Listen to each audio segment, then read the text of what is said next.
Good afternoon. We'd like to thank the museum for inviting us to take and produce this wonderful show for you. We are Those Were the Days Radio Players West, and we were started by Chuck Shaden in January of 1992. Chuck wanted to make sure that the golden age of radio continued and allows other people to hear it either for the first time or like old friends meeting them again. Now, Chuck also has the Those Were the Days radio program, and that show is still broadcast on 90.9 FM on Saturdays from 1 to 5. Now, the 1930s to the 1950s is the golden age of radio. And the 30s to the 40s, that was the era of the Great Depression, World War II, and the golden age of radio. Radio was a primary source of entertainment, news, and information. What we have for you today is a series called the Lux Radio Theater. And the show is My Man Godfrey. And this program was broadcast on May 9th of 1938. And Lux was aired from 1934 through June of 1955 and sponsored by Lux Soap throughout the entire program's history. Now, the first year, 1934 through 35, the Lux Radio Theater was broadcast on NBC Blue Network out of New York City. And there was a certain amount of talent pool there with the Broadway plays, but Hollywood was becoming bigger. So they decided to go and move out to Hollywood because there was more of a talent pool for them to get from. And in the second year, first two seasons they were doing Broadway plays, but after that they were doing adaptations of popular films. They would transcribe the movies from the 2-hour whatever they were to an hour radio program. Now, the famed studio executive, film producer, and director Cecil B Demille, he took her over as host in June 1st of 1936, and he continued through January of 1945. DeMille wanted to feature as many of the original stars as possible from the movies. And he said that money was not an option to assure that star's appearance. The film that was transcribed on this Lux show was My Man Godfrey and was released on September 6 of 1936. And it's one of the most delightful classic screwball comedies of the 1930s. It was directed by Gregory LaCava for Universal, and it had social commentary on the life during the 1930s. Screwball comedy places more emphasis on the humor of the romance versus a romantic comedy typically just goes towards the romance. And this film had starred William Powell and Carol Lombard with a marvelous cast of character actors. And the film resonated with the Depression-era audience for its statement on morality and class. Now, David Niven joined the cast for the Lux Radio adaptation. And later on, when the film was remade in 1957, David Niven was in the starring role as Godfrey, and along with June Ellison. The original 1936 My Man Godfrey movie was based on Eric Hatch's short little novel, 1101 Fifth Avenue. And Mr. Hatch also worked with the director on the script for My Man Godfrey. This film was nominated for 6 Academy Awards. And in 1999, the original version of My Man Godfrey was deemed culturally significant by the United States Library of Congress and selected for preservation in the National Film Registry. Now, one thing that they did in the golden age of radio is they warmed up the audience to get them ready to listen and get them in a listening mood. And there was a lot of comedians that came from vaudeville and comedic teams such as Abbott Costello, and they moved on to radio and TV and movies. So we are going to follow in that same method to warm up the audience. We have found a completely unknown yet infamous vaudeville comedy team called George and Phil. Hello. Hey, George. All this different weather and stuff. I've been hurting, stiff in the joints and stuff. I went to the doctor, And I asked him, I said, how do I keep from getting stiff in the joints? You know what he told me? Stay out of them. Well, my boss asked me, I kept missing work. And he says, why do you always get sick during the week, during work days? I said, well, it's my weakened immune system. You know, a few weeks back, I broke my arm in 3 places. You got to stay out of those places. Oh, that's not fair. Well, They're turning on us quickly. yes. I've been watching my diet, and I've been really pro crushed grapes. Okay. I've been out there raising awareness. Oh. Not bad. Not bad. Okay, there was this monastery in Europe, and every day they'd meet in the big assembly hall. All the monks would gather, and the head monk in front of them, and he'd chant, "Good morning, brothers," and all the other monks chant back, "Good morning." This goes on every day. And there was one monk that wanted to change it up a bit. We'll call him the rebel monk. And everybody gathered. Head monk gets in front. He chants, "Good morning, brothers." Everyone chants back, "Good morning," except the rebel. He goes, "Good evening." There was a silence that never occurred before in that monastery. The monk looked every one of those monks in the eye, got back in front of them, and said, "Someone chanted evening." Ouch. All right, I'm going to try this. I don't know if it's going to work, but I'm going to try it. Anybody familiar with Alan Turing? He was famous for breaking the Enigma code, and which was a great part of the war effort. But what people don't know, and she never gets credit for it, is his sister Kate.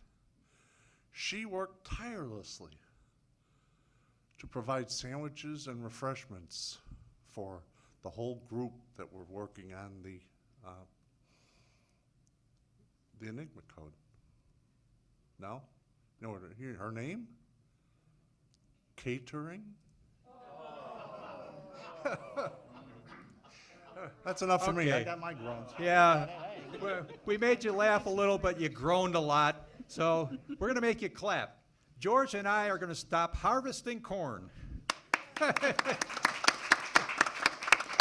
Now, radio's theater of the mind. We are going to supply you with the dialogue and the sound effects and the music, but how the actors look and the scenery, that's all in your imagination.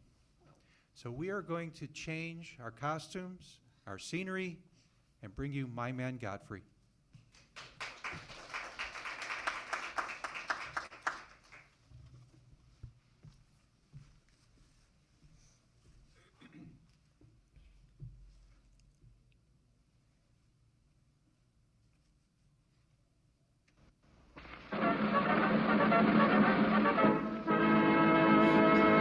From Hollywood, California, the Lux Radio Theater presents Carol Lombard and William Powell in My Man Godfrey with Gail Patrick, Misha Auer, and David Niven.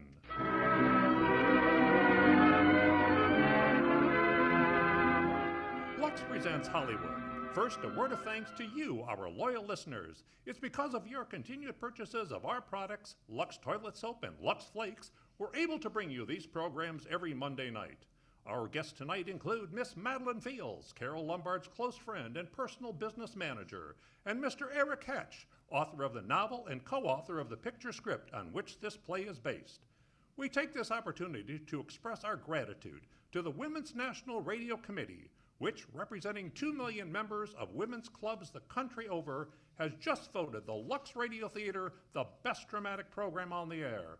And now, your host and producer, ladies and gentlemen, Mr. Cecil B Demille.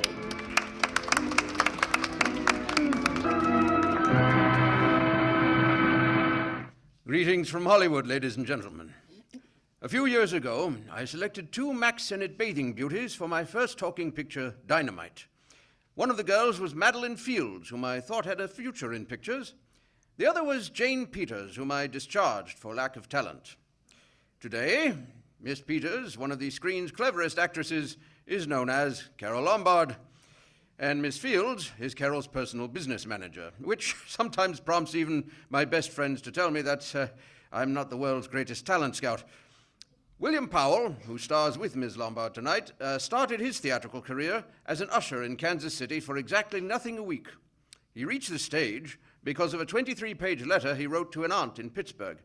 It must have been a remarkable letter because it obtained $700 loan, which took young Mr. Powell to New York and dramatic school. Celebrated for his debonair drollery, the master of the lifted eyebrow and the screen's #1 Beau Brummel, we hear him shortly in his great screen characterization, the title role in My Man Godfrey. Miss Lombard, our First Lady of Lunacy, is active again as that moonstruck maiden Irene Bullock. 3 more celebrities round out our star-studded cast. Miss Gail Patrick as Cornelia, Misha Auer as Carlo, and David Niven as Tommy Gray. It's curtain time, and the Lux Radio Theatre presents Carol Lombard and William Powell in My Man Godfrey with Gail Patrick, Misha Auer, and David Niven.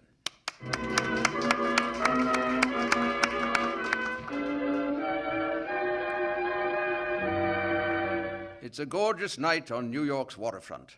Softly, the moonlight tips the majestic spires of the Queensboro Bridge with a silvery glow and comes to rest gently on a pile of refuse known as the city dump. In the center of this wasteland, a small fire is burning, and our man Godfrey, in tattered clothes with a 3-day growth of beard, sits on a packing case warming his hands. A 16-cylinder motor purrs softly into the scene and comes to a stop. 3 people alight. One of them, a young lady in evening clothes, steps gingerly towards the fire. Good evening. Good evening. How'd you like to make $5? How would I didn't quite catch what you said. I said, how would you like to make $5? Well, I don't want to seem inquisitive, but what would I have to do for it? Oh, all you have to do is go to the Waldorf Ritz Hotel with me. I'll show you to a few people, and then I'll send you right back. May I inquire why you would want to show me to these people at the Waldorf Ritz? Well, if you must know, it's a game, a scavenger hunt. If I find a forgotten man first, I win. Is that clear? Yes, quite clear. Shall I wear my tails or just come as I am? Now, you needn't be fresh. Do you want the $5 or don't you? Madam, I can't tell you how flattered I am by your very generous offer. What are you doing? Get away from me! However, I'm afraid I will have to take it up with my board of directors. Don't you push me! And no matter what my board of directors advises, I think you should be spanked. Oh! You knocked me down! You deliberately pushed me into that junk pile. No, I didn't, but it suited you nicely. George! George! I saw that. I saw what you did. Are you in the habit of hitting ladies? Maybe. I'm in the habit of hitting gentlemen also, if that will interest you. Don't you touch me. George, aren't you going to do anything? I certainly am. I'm going to get a policeman. Come along. George, come back here, George! Get in, dear. I'll show that. Oh, hello. Hello, who are you? I'm Irene. Oh, that was my sister Cornelia you pushed in the ash pile. How would you like me to have... Oh, I don't think I'd like. Now, wait a minute. Are you a member of this hunting party? I was, but I'm not now. It's the funniest thing. I couldn't help but laugh. You know, I've wanted to do that ever since I was 6 years old. You wanted to do what? Oh, push Cornelia in something. You know, a pile of ashes or something. Cornelia thought she was going to win, and you pushed her into a pile of ashes. Look, do you think you could follow an intelligent conversation for just a moment? I'll try. Well, that's fine. Would you mind telling me just what a scavenger hunt is? Well, a scavenger hunt is exactly like a treasure hunt, except that in a treasure hunt you find something you want, and in a scavenger hunt you try to find something that nobody wants. And the one that wins gets a prize, only there really isn't a prize, because all the money goes to charity, that is, if there is any money left over, but then there never is. Well, that clears up the whole matter beautifully. Oh, thank you. Well, I suppose I should be going, shouldn't I? That's a good idea. I want to see who won the game. I suppose it was Cornelia again. She's probably got another forgotten man by now. You mean, if you took me along with you, then you'd win the game? Is that the idea? Well, I might if I got there first. Let's beat Cornelia. It wouldn't be asking too much. Not at all. I'm very curious. I'd really like to see just what a scavenger hunt looks like. Oh, but I just told you. Yes, but I'm still curious.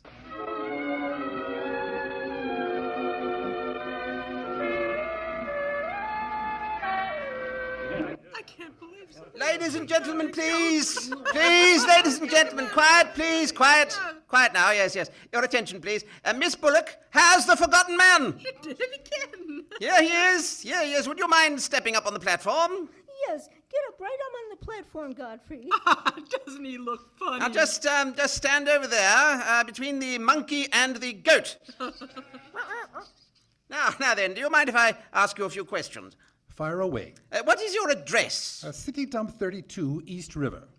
Okay, quiet, please, ladies and gentlemen. Now, is that your permanent address? Well, the permanency isn't rather questionable. You see, the place is being rapidly filled in. And now, do you mind, may I ask you a personal question? If it isn't too personal, Are those whiskers your own? no one else has claimed them. Well, thank you. Now, just one more question. Are you wanted by the police? Well, that's just the trouble. Nobody wants me. Oh, very good answer, sir. Splendid, Godfrey. Now, the committee is satisfied. Miss Irene Bullock wins the scavenger hunt for the forgotten man. Speech. Godfrey, shush, he's going to speak. My purpose in coming here tonight was twofold. First, I wanted to aid this young lady. Secondly, I was curious to see how a bunch of empty-headed nitwits conducted themselves. My curiosity is satisfied. I assure you it will be a pleasure for me to go back to a society of really important people. Good night, you ladies and gentlemen. Godfrey,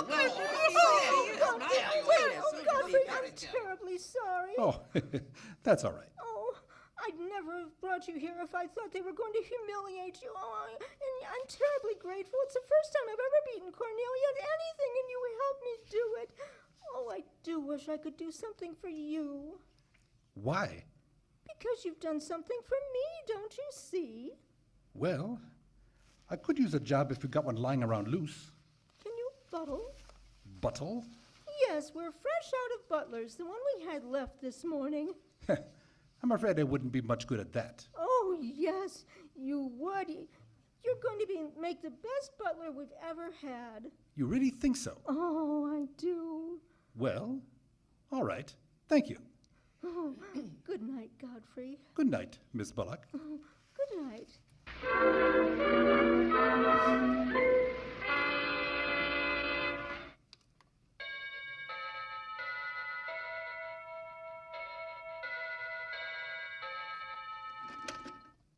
Well, I beg your pardon? I'm the, yes, you're the new butler. Well, I'm the old maid. Come on in. Thank you. How did you know I was the new butler? Oh, there's one here every morning at this hour. Been dropping in and out all the time. Is the family that exacting? No, they're that nutty. I see. Does the butler have quarters here in the house, or is it necessary? You won't need any quarters. You just hang your hat near the door so you can get it quickly on your way out. What's that? That's the old battle axe. Oh, she usually rings at about this time. The old battle axe? Yeah, Mrs. Bullock. She's the mother type. If she has the jitters, and she usually does, she'll ring it again in a minute in no uncertain terms. Then, brother, you better grab her tomato juice and get going. Well, there she goes. Oh, well, Cupid, this is your big opportunity. Shall I take it to her? Well, yes, but you might as well know the worst. And I want to warn you, she sees pixies. Pixies? Uh-huh. You know, the little men? Oh, those. Uh-huh. Yeah, but where do I find her? Upstairs. She's in the first cage on the right. Well, wish me luck. Happy landings.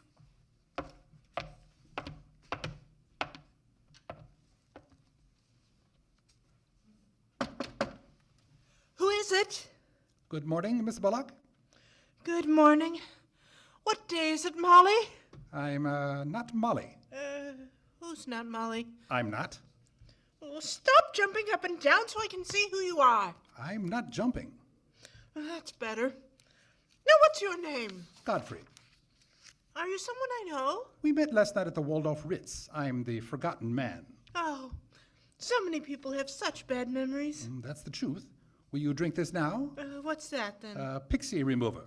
Oh, so you see them too. Oh, yes, we're old friends. Oh, oh yes, but you mustn't step on them. I don't like them, but I don't like to see them stepped on. I'll be very careful. I wouldn't hurt them for the world. Oh, thank you. You're a great help. Oh, go away. Go away, little men. Shoo, shoo, shoo. Oh, there they go. Oh, you're very comforting, Godfrey. Oh, good night. Good night. Good night. Oh, hello. I put your hat and valise at the front of the stairs. Well, I think I won the first round. You mean you're still working here? I haven't heard anything to the contrary. Well, you just got by the cub. Now, now you should try the lioness. Oh, which is she? Oh, her name's Cornelia. She's a sweet-tempered little number. Oh, yes, I met her last night. Mm-hmm. Let me have her tray. Second door. Thanks.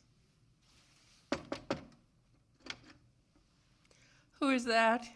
Good morning, Miss Bullock. What do you mean barging into my room? But I... Get out! Get out! But now wait, you don't... Get out, I say, and don't come back!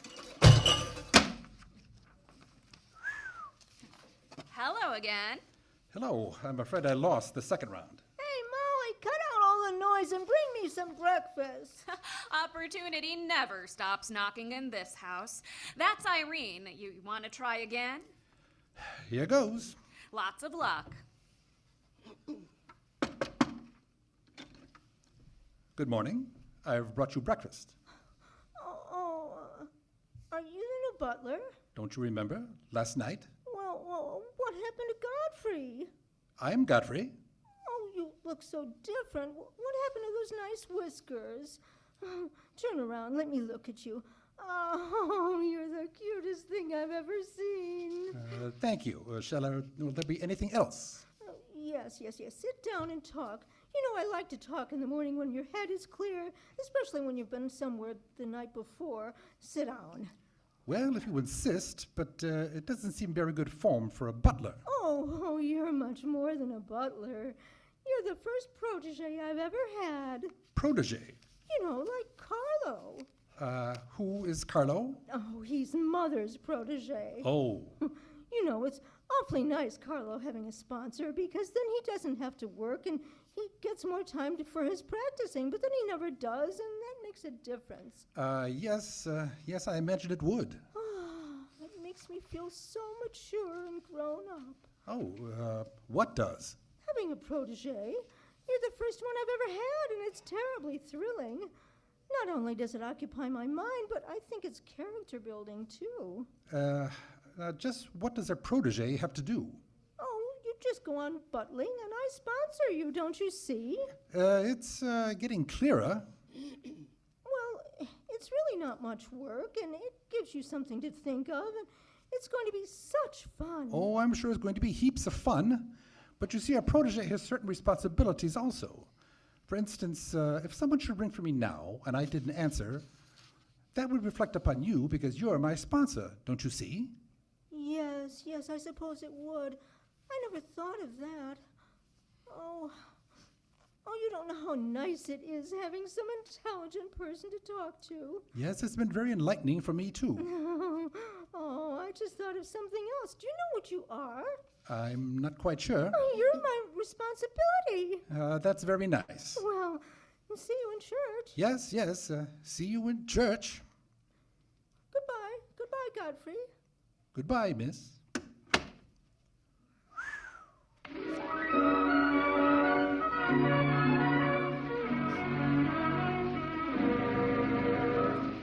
Oh, Godfrey. Yes, Miss Cornelia. I see you're still with us, Godfrey. Yes, miss. I didn't think you'd last a full day. Thank you, miss. Do you like your place here? I mean, so far as you've gone? I must admit it's more desirable than living in a packing case on the city dump. Oh, that's where I met you. Yes, I remember now. You were very amusing. I'm very sorry, miss. Oh, I didn't mind at all. Have you a handkerchief? There's a spot on my shoe. Will you see what you can do about it? Of course, miss. I could have you fired, you know, but I like to see things wriggle.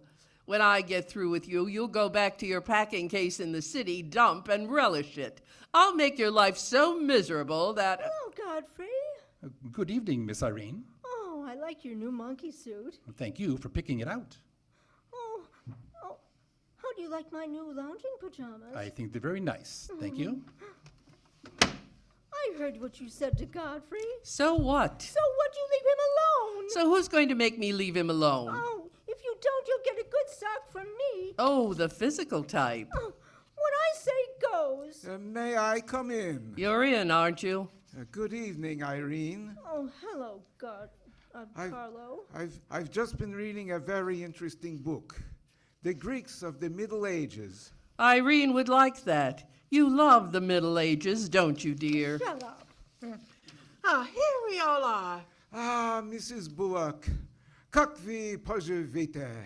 Oh, Carlo, you're so continental. Oh, it's so nice to see you two girls having a pleasant chat, or is it a pleasant chat? Well, well, well, imagine the Bullocks gathered together all in one room. Don't forget Carlo, Alexander. Oh, I'm not going to forget Carlo. Oh, don't bother about me, Mr. Bullock. I feel one of the family. You don't mind if I discuss a few family matters, do you, Carlo, my boy? Oh, no, not at all. Oh, Alexander, you're not going to bring up those sordid business matters again, I hope. I've got to. It's just been going over last month's bills, and I find that you people have confused me with the Treasury Department. Oh, don't start that again, Dad. I've got to start it. The way you people are throwing my money around. Money, money, money. That Frankenstein monster that destroys souls. What? Say, listen. Please don't say anything more about it. You're upsetting Carlo. Carlo. Who's the head of this house, Carlo or me? Oh, shh. Here's Godfrey. Your cocktail, sir? Oh, thank you, Godfrey. Not at all, sir. Miss Irene? Oh, did you make them, Godfrey? I helped. Oh, that must be wonderful. I'm sure they're wonderful. I'd like to help someday if you'd let me. I'd be honored. While we're on the subject, how about this business of certain people picking up anybody they find in the city dump and dragging them into the house? For all we know, we might be stabbed in the back some night and robbed. Who's going to stab who, Cornelia? We don't know a thing about certain people. You shut up. I will not shut up. My life's precious to me. Well, it won't be in a minute. I think we should get our help from employment agencies. Well, but I don't know, but what I agree with Cornelia. Why, you... Oh, now look, you've upset Carlo, and now you're upsetting Irene. You remember her breakdown last summer? I do. That's why I'm not paying any attention to this. Well, if Mother can sponsor Carlo, why can't I sponsor Godfrey? Godfrey knows I'm not being personal, but after all, none of us would like to wake up in the morning stabbed to death. Oh, now, Cornelia, you mustn't come between Irene and Godfrey. He's the only thing she's shown any affection for since her Pomeranian died last summer. Oh, now, Irene, you mustn't have a spell. What is all this nonsense? Oh, please be quiet. You never did understand women. Why don't you go get a doctor? I don't want a doctor. Well, do you want an ice bag? I don't know. I don't want a nice bag. I want a dog. Oh, you mustn't do that. Oh, Carlo, do the gorilla for Irene. It always amuses her. I'm not in the mood. Well, stop eating those hors d'oeuvres and get in the mood. All right, I'll do it, but my heart won't be in it. Oh, Irene, be a good girl. Look, darling, Carlo's going to imitate a gorilla for you. A gorilla? I'd rather see him imitate a man. Oh, Alexander. This is too much. Too much. It certainly is. I'm getting out of this madhouse. I'll be at the club if you want me, and I hope you don't. Well, I'm off for dinner. We must all get together again sometime. Goodbye, Irene. Irene? Are you feeling all right? Irene? Where's Godfrey? Oh, he's right here. Don't go away, Godfrey. Angelica, we'll be late for the concert. Oh, I'm coming. I'll be right with you. Godfrey's right here, darling. Where? Oh, we're right here. Look, see, darling? Godfrey, say hello to Irene so she'll know who you are. Hello. Oh, hello, Godfrey. And he's promised to stay on, haven't you, Godfrey? If I'm wanted. Oh, of course you want it, isn't he, Irene? Oh, yes. Go away. Oh, yes, darling, I'm going. Goodbye, darling. Come on, Carlo, hurry. Hurry, hurry, hurry, always hurrying. Oh, Godfrey. Yes, miss? Oh, sit down, Godfrey. No. Over here by me. Oh, yes. Thank you, miss. Oh, Godfrey, would you mind kissing me?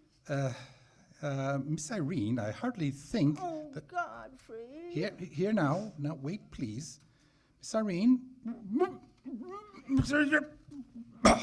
Miss Irene, we mustn't. Oh, there. Excuse me? Oh, Godfrey, come back here. Where are you going? I'm going to my room. Oh, Godfrey, wait for me. No, Godfrey. Godfrey, open this door. Godfrey. Oh, there you are, Godfrey. Please, Miss Irene, you can't come in here. Why not? It's my house, isn't it? After all, one room is just like any other room. Besides, I want to talk. I'm terribly sorry, but we can't talk here.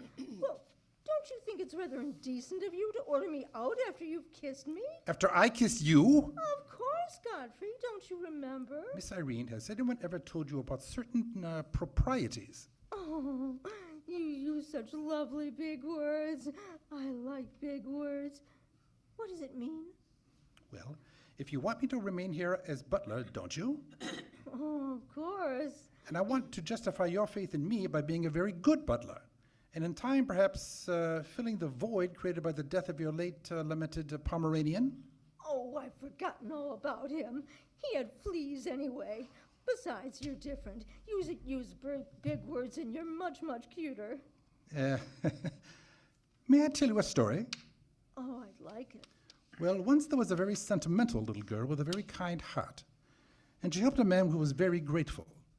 But then she became a nuisance and undid all the fine work that she had done. Oh, was it someone you know? Her name is Irene Bullock, and if she were a smart little girl, she'd pick out some very nice young chap from her own social set and marry him and live happily ever after, and never, never, never enter the butler's room again. You mean I can never come in here again? Never. Now out you go. Oh, Godfrey, stop! This way, please. Oh, Godfrey! Outside, please. Godfrey! Oh, I want to stay. Let me go. Outside. Oh, you'll be sorry. And don't ever come in here again. You'll be sorry.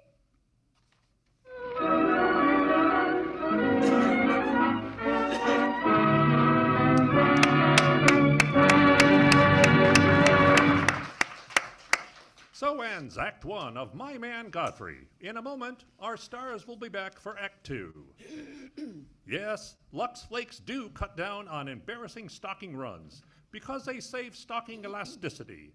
Think how much your sheer stocking stretches every time you bend your knee. If it isn't elastic, it breaks. A run pops. So you can see the importance of preserving elasticity with Lux Flakes. Soaps with harmful alkali and cake soap rubbing weaken elasticity. To get longer wear from your stocking, always wash them with Lux. And now, Mr. DeMille. Once again, My Man Godfrey, starring William Powell and Carol Lombard, with Gail Patrick, Misha Auer, and David Niven. 2 days have passed, during which Irene has shown an all too evident affection for her man Godfrey. In the Bullock living room, a cocktail party is in progress. Irene, dressed in mourning, watches with tragic eyes as Godfrey moves among the guests. Now, let me see. What did I bid? Spades? Oh, I never can tell the difference between spades and trumps. Some hors d'oeuvres, Miss Bullock? Oh, yes, thank you, Godfrey. Hello, everybody. Oh, look, it's Tommy Gray, the polo player. Tommy, come over here. Irene, Cornelia, look who's here, dear. How are you, Angelica? Oh, I'm fine. Godfrey, where are you going? Don't go away. Sorry. Well, give Mr. Gray some hors d'oeuvres, Godfrey. Very good, ma'am. Mr. Gray? Thank you. Well, if it isn't Godfrey Park. Smith, Sir Godfrey Smith. Smith? What do you mean, Smith? Do you know Godfrey, Tommy? Know him? We went to Harvard together. Oh, imagine a butler with a college education. Butler? Hey, is this a gag? Mr. Gray neglected to tell you that when we were at Harvard together, I was his valet. Was he a good servant, Tommy? Oh, excellent. What is this all about, Godfrey? I'll tell you later. Strange you never gave Mr. Gray as a reference, Godfrey. Well, you see, I left Mr. Gray under very unusual circumstances. What circumstances? Oh, I'd rather Mr. Gray told you about that. Oh, yes, go ahead, Tommy. Tell us, tell us.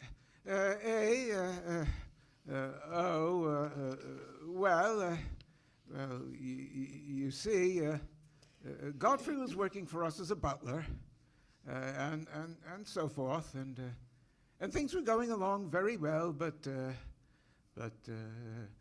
one day, you're sure you don't want to tell this, Godfrey? Oh, I'd much rather you tell it, Mr. Gray.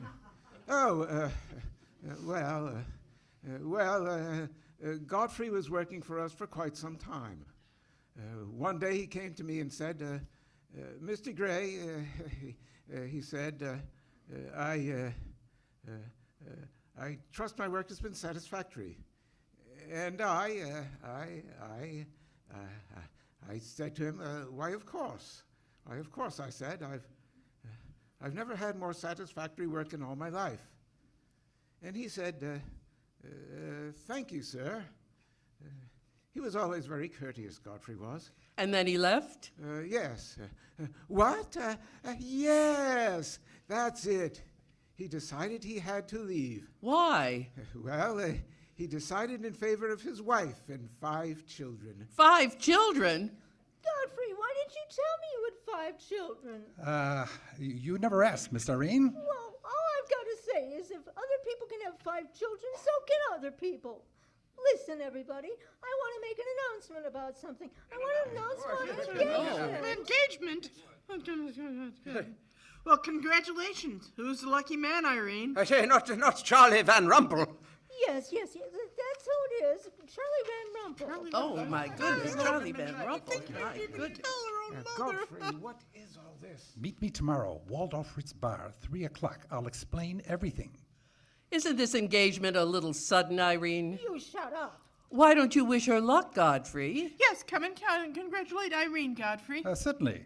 May I congratulate you, Miss Irene? I wish you all the happiness in the world. Irene? Irene! Well, isn't that funny? Crying at her own engagement party. Sometimes I don't think my daughters are all there.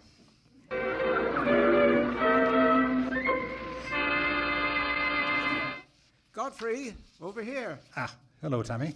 I thought you said you'd meet me here at 3. Sorry, it took me a little longer than usual to make the beds. Oh, well, what are you drinking? I'll have a rousing lemonade. Are you sure you can handle it?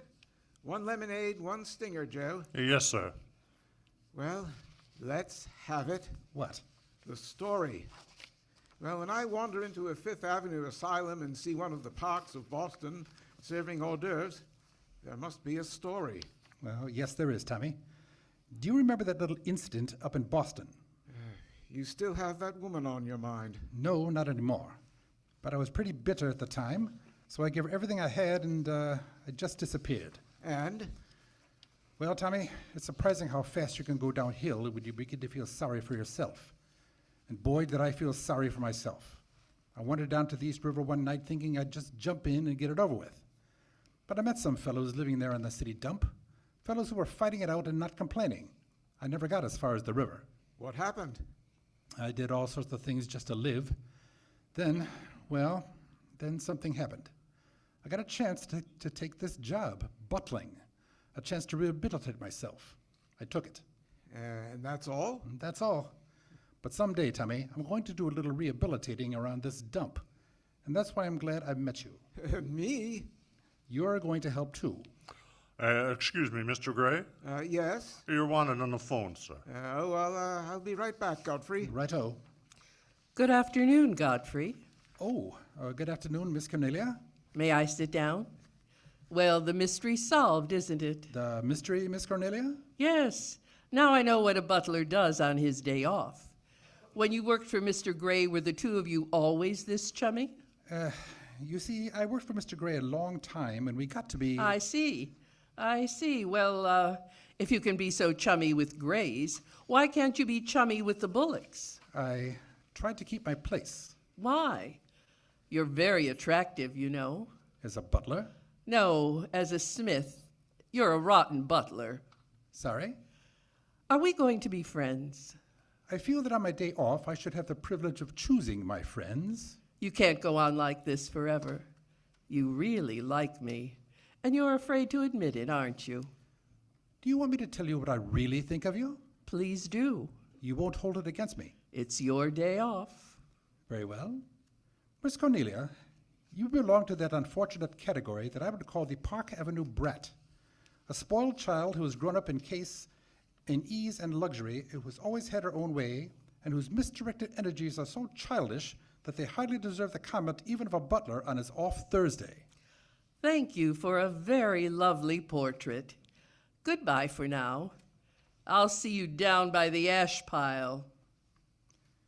Waiter, Yes, sir? change that order. Make it 2 stingers. Double.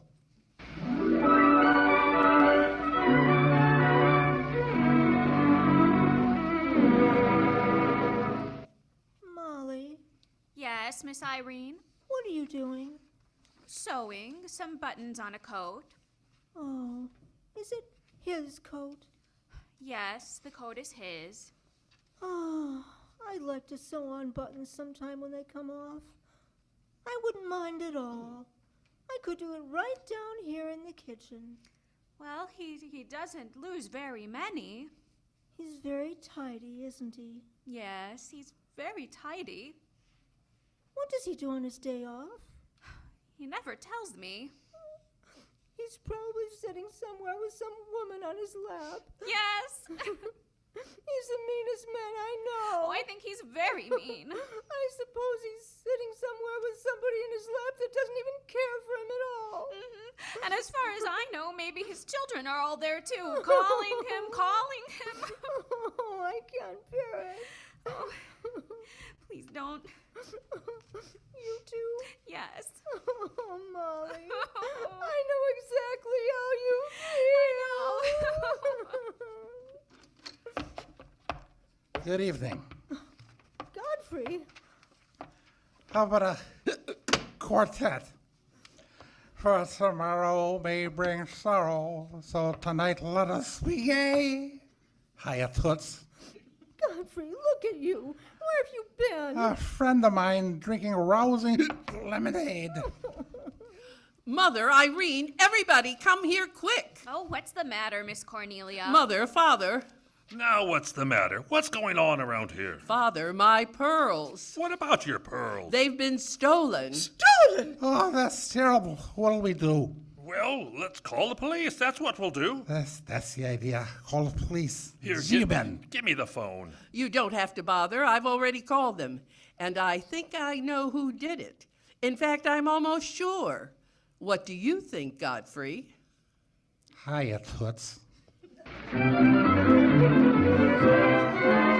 But I've never seen Oh, my goodness, what's that? One at a time. Somebody stole Wait a my minute. pearls. Wait a minute. One at a time. Wait a minute. Quiet. Quiet. Now, when did you miss the pearls, Miss Bullock? This afternoon when I came home. I had put them in my jewel case this morning after breakfast. She probably lost them. Last year she left them in a taxi. Did anyone see you put the pearls in the case? No. Oh, yes. Yes, Godfrey did. He was taking the tray out of my room. He saw me. Godfrey, eh? Well, who's Godfrey? That's me. Hi, me. Butler? Yes, he's the best butler we've ever had. Why, I'm sure Godfrey didn't do it, although we don't know very much about him. My sister picked him up on the city dump. Oh, I see. Are you accusing Godfrey? I'm not accusing anyone. I want my necklace. It's silly to think of Godfrey wearing a pearl necklace. Yeah? Do you mind if we search your quarters, Godfrey? Not at all. This way, everybody. It's not All right. classically costume. I'm sure we'll find them. Shut up! Shut up! All right. Shut up, will you? We're not going to find the pearls with everybody yelling. I can't find them anyway. Oh, where has my little dog gone? Shut up, you. Miss Bullock, are you sure you lost your pearls? Of course I'm sure. Well, they're not in this room. Well, look under the mattress. What? I said look under the mattress. Yeah, that's a good place. Okay. Nope, they're not under here either. Oh, but they must be there. I just... What? Nothing. Oh, what makes you so sure they'd be under the mattress, Cornelia? Yeah, what made you so sure? What? Yeah, what? Well, I just assumed, that's where people usually hide things, isn't it? Well, what are you up to? There's something screwy around here. Yes, and I think I know who. Yes, and so do I. Yeah. Officer, this whole thing looks like a mistake.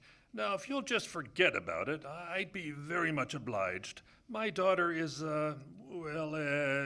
she's a little, you know. Yes, yeah, I know. Only it ain't such a little.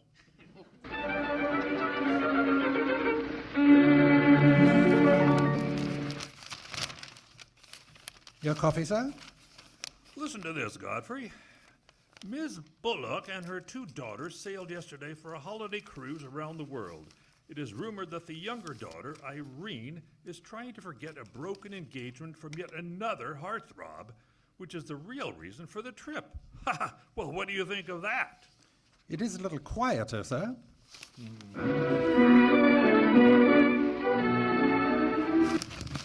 The socialite, Mrs. Bullock, and her 2 charming daughters relaxing on the beach in Deauville. They should relax. This is the first good rest I've had in 20 years.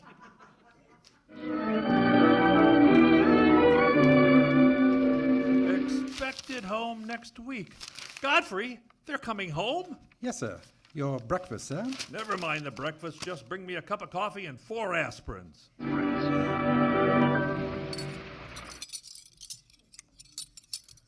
Oh, hello, Godfrey. Good evening, miss. Doing the dishes? Yes, it's the usual procedure after dinner.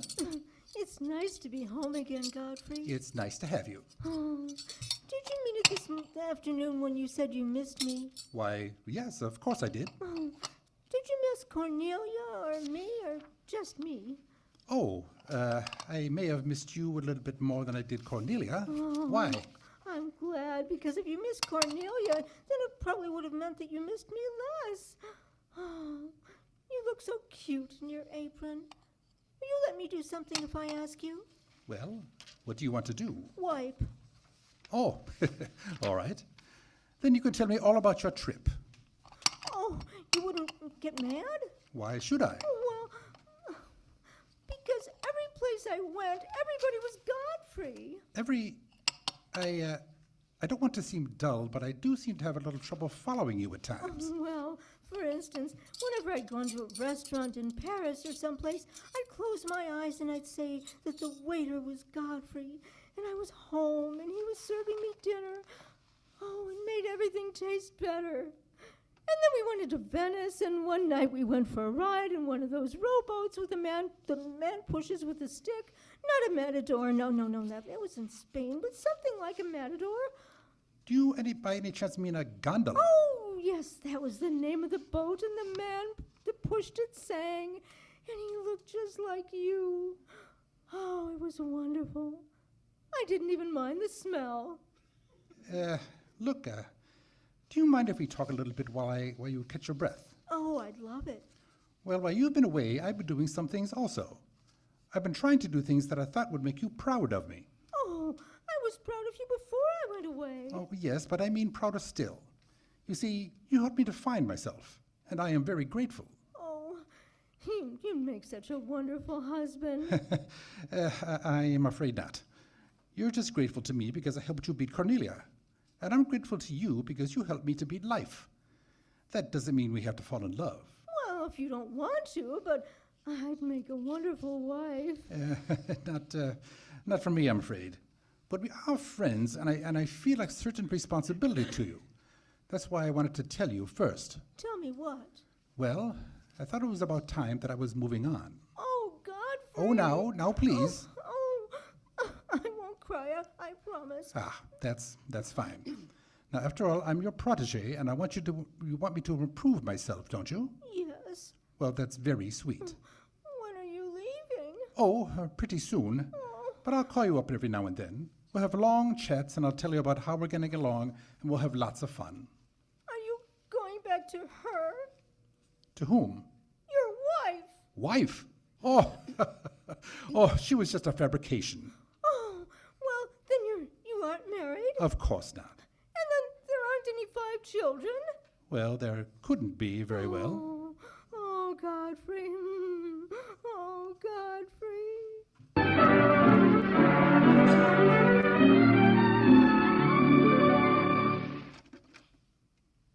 Did you ring, Miss Cornelia? Come in, Godfrey. You needn't be so formal when we're alone. Yes, miss? There's a little matter I'd like to talk over with you. I met some people on the boat coming over, a Boston family. They know a great deal about a family called the Parks. Are you interested, Godfrey? Slightly, yes. Well, we can't talk here very well. Let's you and I take a long taxi ride out Van Cortlandt way. I heard what you said. Did you? He's not going out with you. Oh, yes, he is, if he knows what's good for him. I'll be waiting, Godfrey. Well, he's not going. He's not. Godfrey, you can't go with Cornelia.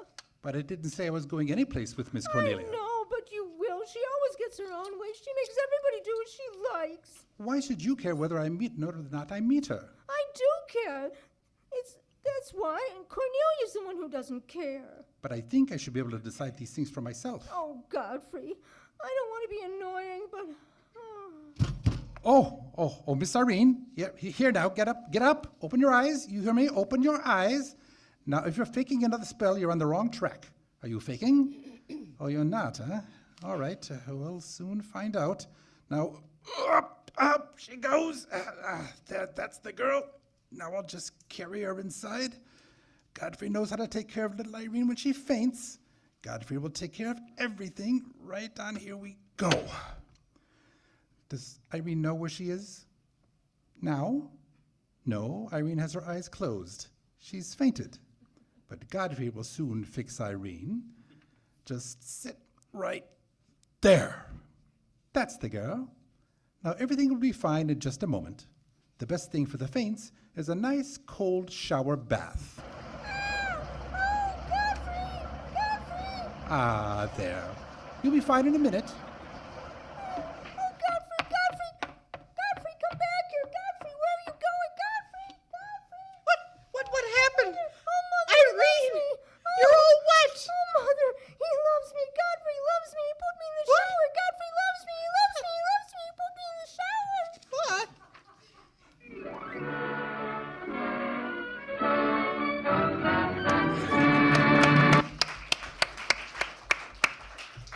We pause for station identification. This is the Columbia Broadcasting System. The curtain falls on the second act of My Man Godfrey. Before Carol Lombard, William Powell, and our all-star cast return for Act 3, we bring you the young lady to whom I mentioned earlier in the program, Madeline Fields, who made good in a DeMille picture when I failed to recognize Miss Lombard's talent. Miss Fields has also made good as Carol's personal business manager and best friend. To Miss Lombard, she's Fieldsy. Now, obviously, Fieldsy, you and Miss Lombard have never allowed business to interfere with friendship. We settled that a long time ago, Mr. DeMille, by a very simple agreement. Carol can never write a check, and I can never sign one. It's strictly a collaboration.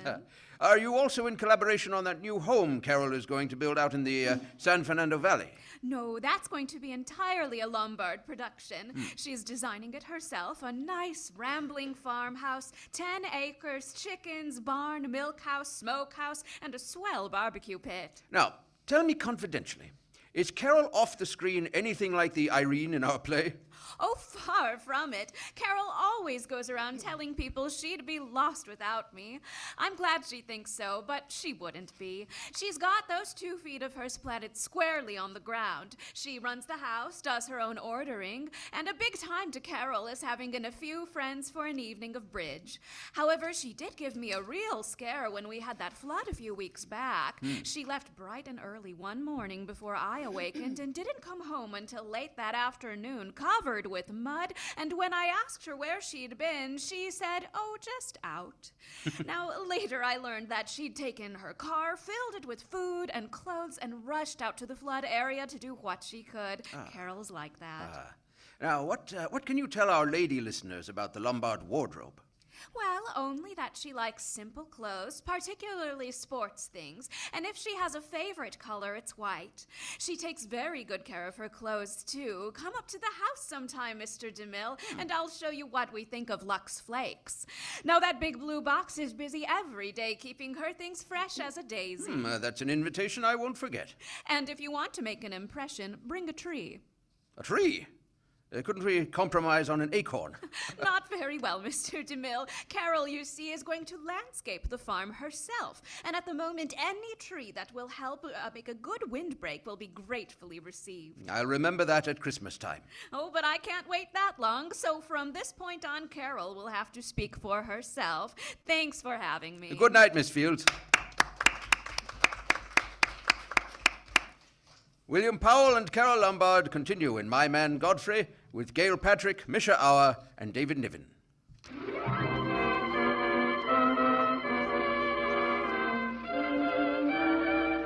It's the following afternoon. In the Bullock living room, Carlo strums idly on the piano, while Mrs. Bullock and Cornelia listen inattentively. Mr. Bullock, entering from the hall, surveys the scene gloomily.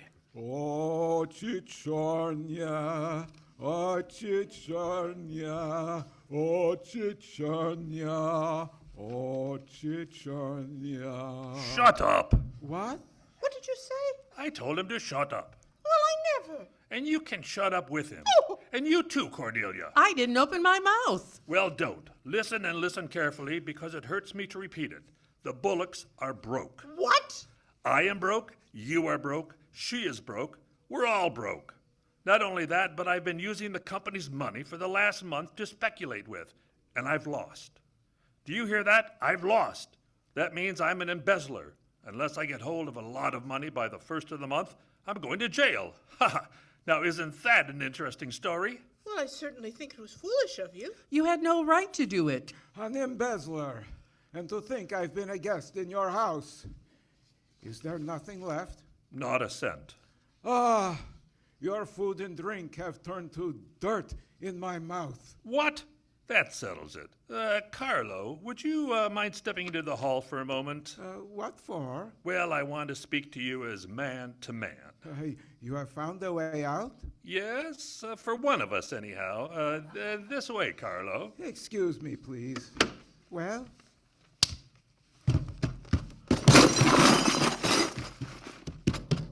Alexander, what are you doing out there? Alexander! Cornelia, what are they doing? Alexander, come here, come here. What did you say to Carlo? I said goodbye. Did he go? Oh, yes. He left very hurriedly by the side window. Oh, Alexander, you're cruel. Did I hear something fall, sir? Yes, you did. Godfrey, come here. Carlo's gone. Is he? But you don't even seem surprised. I think I've been expecting it. We all have to go sooner or later. Yes, that's true, isn't it? You're so smart, Godfrey. Maybe you can tell me why Mr. Bullock has to go to jail. Mother! I'm sure Mr. Bullock doesn't have to go to jail. Oh, yes, he does. Oh, no, sir. You see, I've known for some time, sir, that the Bullock interests were in a rather bad way. How did you know that? Oh, I follow the market a bit. So I took the liberty of dabbling in some stock of my own account. Here, sir. Well, what's this? That is most of your stock. I knew it was being dumped on the market, so I sold short. Short? You mean gentlemen's... Wait a minute. Do you mean that you've been making money while I was losing it? I did it in your interest, sir. I felt I owed your family a debt I repaid. And I may add, some of the money went into a project of my own. I hope you don't mind, sir. You mean you did all that on $150 a month? Well, hardly. You see, with the aid of Tommy Gray and Miss Cornelia's pearls, here, Miss Cornelia, your pearls. Oh, Godfrey, then you did steal them after all. Well, I put the pearls under Godfrey's mattress. Thank you, Miss Cornelia. I wanted you to say that. Here, Godfrey. These pearls are rightly yours. Oh, no, thank you. I've repaid my debt, and I'm grateful to all of you. If anyone's indebted, we are, after the way some of us have treated you. Oh, I've been repaid in many ways. I learned patience from Mr. Bullock. I found Mrs. Bullock at all times, shall we say, amusing. Well, that's very complimentary of you, Godfrey. What good did you find in me, if any? A great deal. You taught me the fallacy of false pride. You taught me humility. I don't understand you. Miss Cornelia, there have been other spoiled children in the world. I happen to be one of them myself. You're a high-spirited girl. I only hope that you use those high spirits in a more constructive way. And so, goodbye. Oh, dear. There goes a great guy. Oh, Irene! What's the matter? Nothing. Oh, what's the matter with her, Cornelia? I don't know. What's the matter with everybody? What's everybody Oh, crying dear. about? Godfrey's gone. Gone where? Oh. He didn't say. Well, why didn't you stop him? Why didn't you hold him? We couldn't. Oh, well, he's not going to get away from me. Where are you going? To the city dump.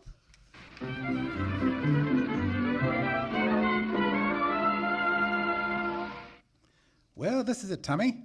Tramp Inn, we'll call it. A palace of pleasure built on a foundation of tin cans and ashes. How do you like it? Now, just a minute, Godfrey. Is this where my money went? Into a nightclub? Some of yours, all of mine. Come into my office. By the way, what happens to the profits from this place? Well, we're giving food and shelter to 50 people in the winter and giving them employment in the summer. What more do you want? Nothing. But you're the most peculiar butler that I've ever met. Ex-butler. Fired? No, I quit. I felt that foolish feeling coming on again. Oh, you mean Irene. Why don't you marry her? Oh, no, thank you. Being her butler was tough enough. Well, here. Oh, hello. Well, Godfrey, you have company. Irene, what are you doing here? Yes, what are you doing here? Don't let him off the hook, Irene. I won't. So long, Godfrey. Oh, my. Oh, you fixed this place up, Godfrey. It's much nicer than when I was here before. Oh, you noticed that? Oh, are the Forgotten Men having a party? Yes, it's their annual reunion. Oh, I saw the mayor out there. Is he one of them, too? Oh, he's the guest of honor. Oh, it's lovely view, the bridge and everything. Is the bridge always there? Yes, most always. Oh, and you have a kitchen. You know I'm going to like this place. Oh, what's over here? Oh, is this where you sleep? That's the general purpose of the room. Any observations? Oh, I think it's very cute, but we'll have to change the wallpaper. What do you mean we'll have to change the wallpaper? Well, I don't like green wallpaper. It makes me bilious. Well, you won't have to look at it. You're going home right now. But I can't go home. I can't, Godfrey. Now, Irene, see here. You simply cannot stay here. Oh, go on. Lose your temper. I love it when you lose your temper. Why can't you leave me alone? Because you're my protege and someone has to take care of you. I can take care of myself. You can't look me in the eye and say that you love me and you know it. And you know, there's no sense in struggling with a thing when it's got you. It's got you, and that's all there is to it. It's got you. May I come in? Oh, Mayor Cortland. Mr. Gray said there were a couple of people here who wanted to get married. Are you it? We're it, Mayor Cortland. Irene. Well, can you marry us without a license? Without a license? Well, it may get me into a lot of trouble, but I guess I've known your family long enough to take a chance. Does your father know about this? Well, everybody knows about it except Godfrey. Come on, Godfrey. We're all set. Join hands, please. No, wait. Now listen, Irene, we can't do it. Oh, we shush. Stand still, Godfrey. It'll all be over in a minute.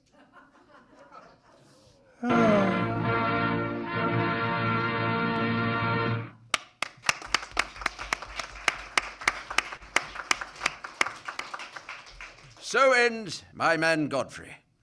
And now, before William Powell, Carol Lombard, and Gail Patrick return for the curtain call, we hear from Mr. Eric Hatch, author of My Man Godfrey and the screen version of Topper.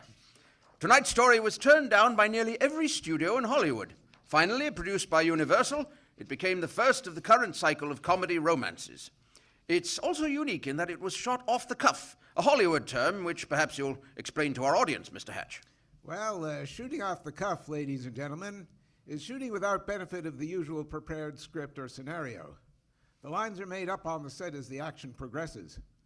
The most eminent disciple of this system is Mr. Gregory LaCava, a terrific director with whom I was fortunate to work on My Man Godfrey. For 3 months before the actual shooting of the film, Greg and I accumulated 200 pages of rough notes and dialogue. These assorted notes constituted all the script we had. I've heard it said, Mr. Hatch, that the characters in My Man Godfrey were taken from life. Is that true? Well, the only one taken from life was Mr. Bullock.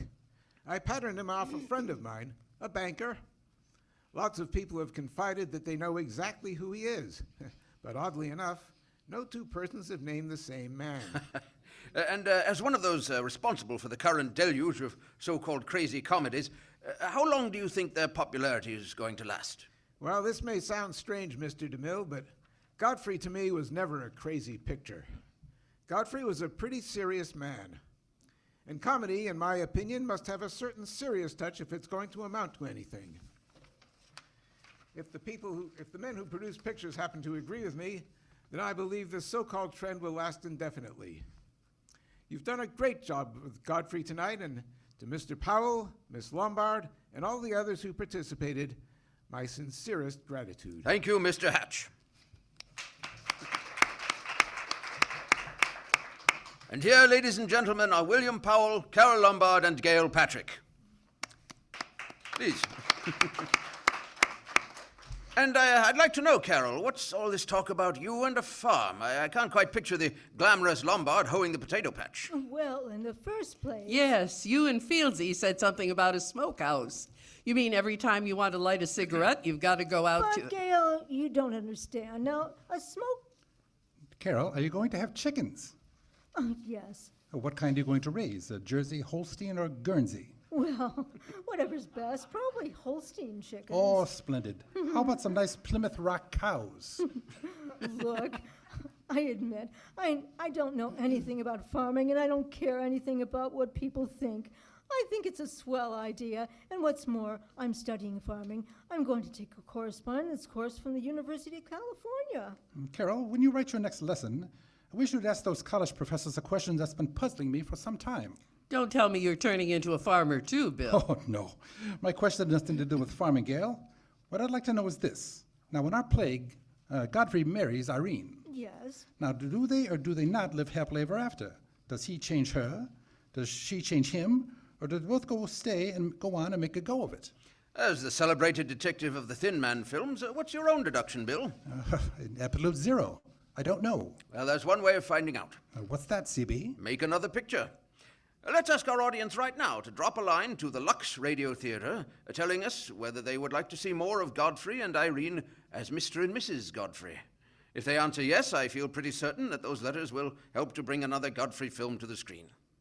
That's a grand idea, Mr. DeMille. I hope you get lots of letters. Good night. Good night. Good night. Good night, Carol. Good night, Bill. Good night, Gail.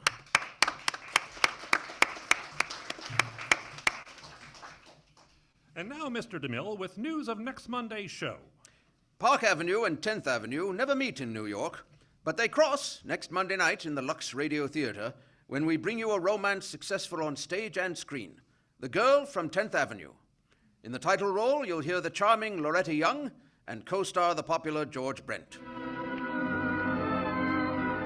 Our sponsors, the makers of Lux Flakes, join me in inviting you to be with us again next Monday night when the Lux Radio Theater presents Loretta Young and George Brent in The Girl from 10th Avenue.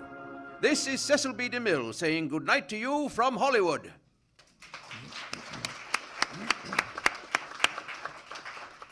Gail Patrick is from Paramount Studios, Misha Auer from New Universal, and David Niven from Samuel Golden Productions. Heard in today's performance announced in alphabetical order, were Michaeline Berry, Annette Bohenek, Bob Castellini, Cynthia Heimsoth, Peter Heimsoth, Dan Modis, John Petrick, Deb Pining, and George Rosebrock. Sound effects by Cynthia Heimsoth, and music and direction by Phil Tomzik. This is the Columbia Broadcasting System. Good night.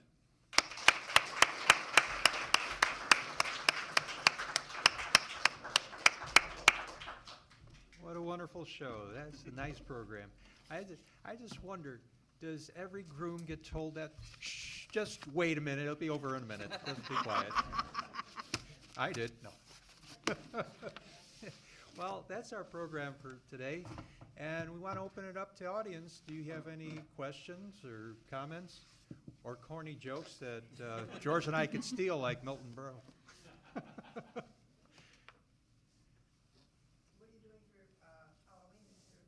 Oh, Halloween, yeah, it's coming up. We will be at the Arlington Heights Senior Center, and we're going to do a scary one, the Mercury Theater, The Hitchhiker, and then we lighten it up with an R. Miss Brooks, and then a Fred Allen short, comedy short. He goes to visit Boris Karloff. So, yeah, for Halloween, we give a scary show, and then we end it with humor, so you don't go home scared. Where can we find out about your schedule? We have a Facebook page, right, Bob? Yes. Those were the days Radio Players West is our Facebook page. We also have a web page, radioplayerswest.org. Thank you. And you can see where we're going to be or what's happening. Even Chuck Shaden comments on the Facebook page, too, because there's a lot of other things going on there. Okay. Oh. Thank you very much for those voices and the sound effects. Thank you. Toto, Raba, thank you very much. You've been a wonderful audience.